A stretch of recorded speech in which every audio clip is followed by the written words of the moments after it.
Natureza Viva, oferecimento Jornal O Caxiense. Conteúdo vai muito além do que você vê por aí. Semanalmente nas bancas, diariamente na internet.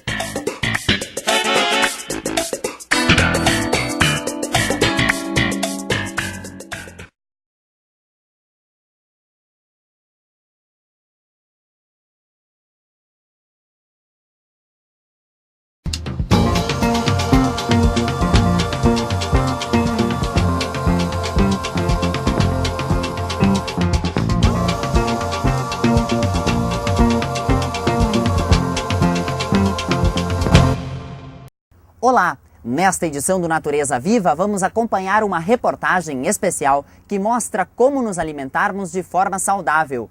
E ainda, vamos conhecer como funciona o chassi movido a hidrogênio, desenvolvido aqui em Caxias do Sul. E mais, neste programa tem a estreia do quadro Sinal Verde. Fique ligado, o Natureza Viva está no ar.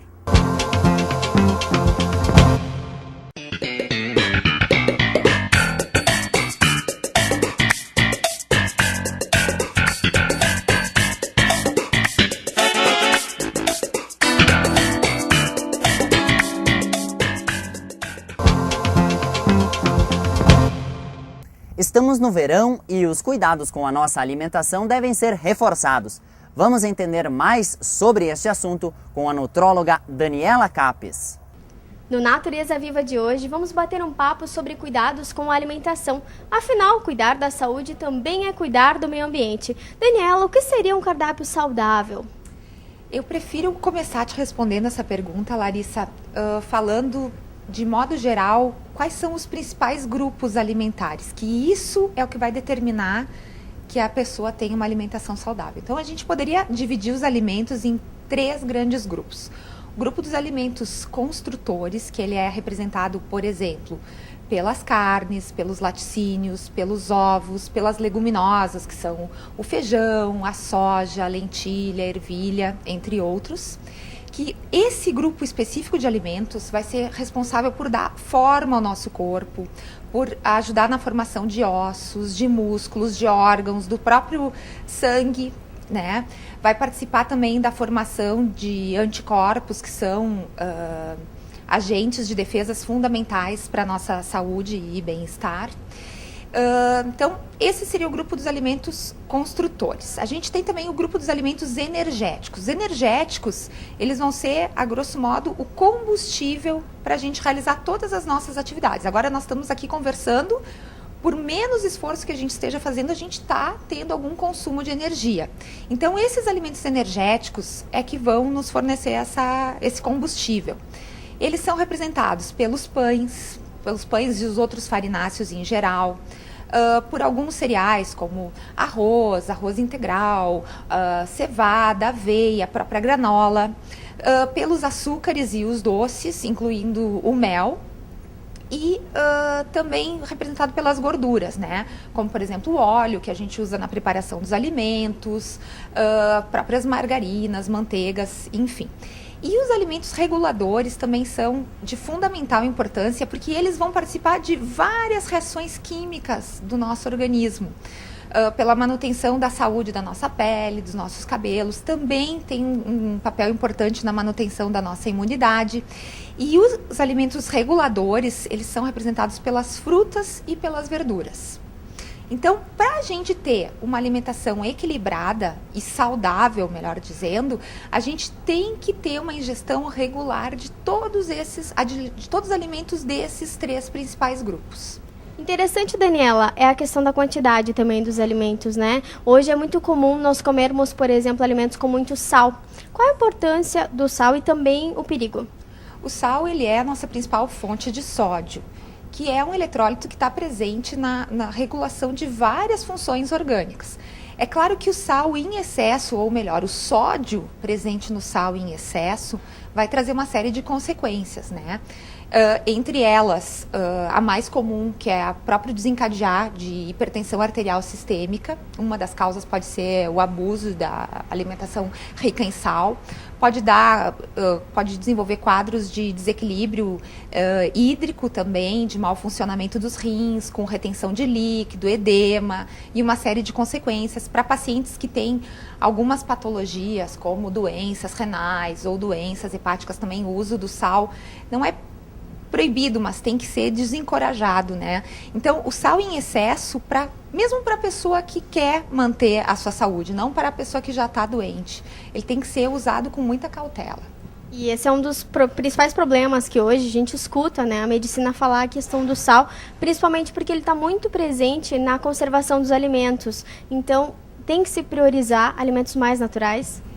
O ideal é que sim. É claro que nem sempre a gente tem a situação ideal à nossa disposição, né? Muitas pessoas hoje em dia, pelo ritmo mais acelerado de vida, acabam comprando muitos alimentos pré-prontos, alimentos até industrializados, e aí é que tem que ter o cuidado com a ingestão de sal, com o uso de outros conservantes, corantes, enfim, que também podem causar uma série de problemas para a saúde. Podendo ter uma alimentação mais natural, dar prioridade para alimentos orgânicos na medida do possível, isso aí é com certeza um grande investimento que a pessoa vai estar fazendo para a sua saúde, para o seu bem-estar. E se nem sempre puder dar preferência para esse tipo de alimento, ela priorizar ao menos os alimentos que são produzidos na região onde ela mora, ou alimentos da safra, alimentos da estação, que esses também não vão ter passado por tantos processos de conservação, não vão muitas vezes ter tantos aditivos para sua manutenção, não vão ter sido transportados por longas distâncias. Isso tudo traz uma série de prejuízos para o alimento, quando ele vai chegar na nossa mesa. Tu comentaste sobre os corantes, né? Os corantes também seriam os grandes vilões da nossa alimentação, porque a gente busca, claro, um alimento mais bonito, com uma carinha melhor. Então tem que ter cuidado com isso também, né? Com certeza. Os corantes estão envolvidos em vários, na gênese de várias doenças, né? De muitas vezes desencadear até quadros alérgicos que se investiga e por eliminação se chega aos corantes dos alimentos muitas vezes, né? E para a pessoa que tem esse problema, com certeza ela está passando por um prejuízo durante o período onde está doente, onde tem urticária ou tem algum problema gastrointestinal ou outros problemas cutâneos também. Então, com certeza isso tem que se cuidar. E existem hoje alguns corantes orgânicos, né? Já se ouve falar. Eles dá para confiar ou...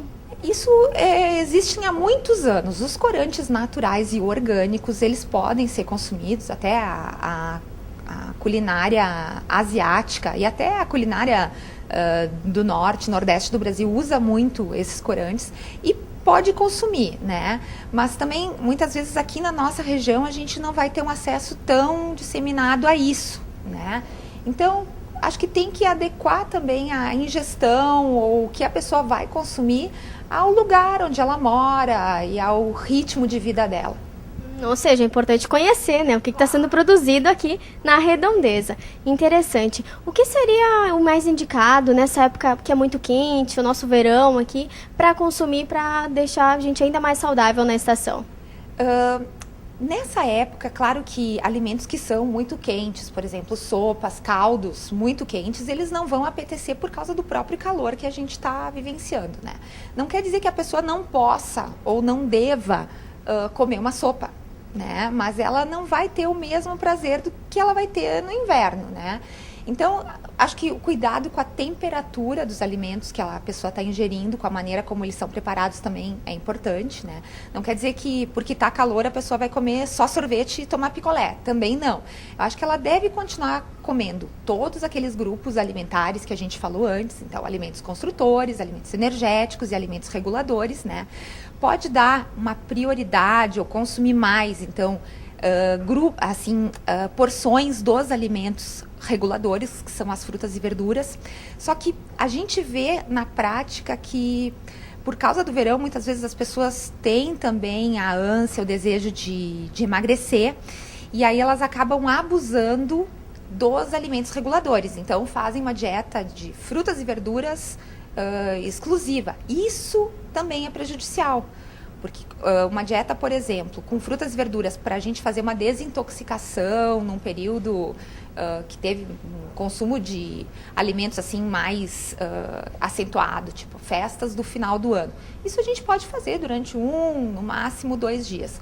Mas depois desse período de desintoxicação, a pessoa volta a comer arroz, volta a comer feijão, volta a comer um iogurte com cereal, volta e continua comendo bastante frutas e verduras, porque são os alimentos, como a gente falou, da nossa safra, alimentos da época, priorizando sempre os que são produzidos aqui no entorno do lugar onde a gente está. Então, isso que é o bom senso nessa época do verão.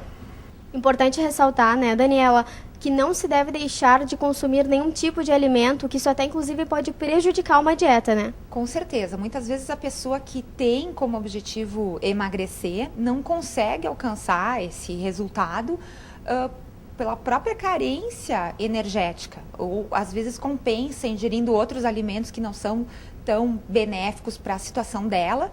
E para a saúde a curto e médio prazo, essa pessoa também pode vir a ter consequências, como, por exemplo, alterações imunológicas, alterações de unhas, pele, cabelo, alterações do trânsito intestinal, alterações de grupos vitamínicos, sangramentos, princípios de hemorragia. Então, isso tudo tem que ser feito com muita cautela e, de preferência, com supervisão de um profissional médico. Obrigada, então, pela tua participação. Obrigada, Larissa. Eu que agradeço. E é isso aí, você confere mais informações sobre o assunto e também você vai conhecer os produtos da nossa região na nossa página na internet www.pronaturezaviva.com.br.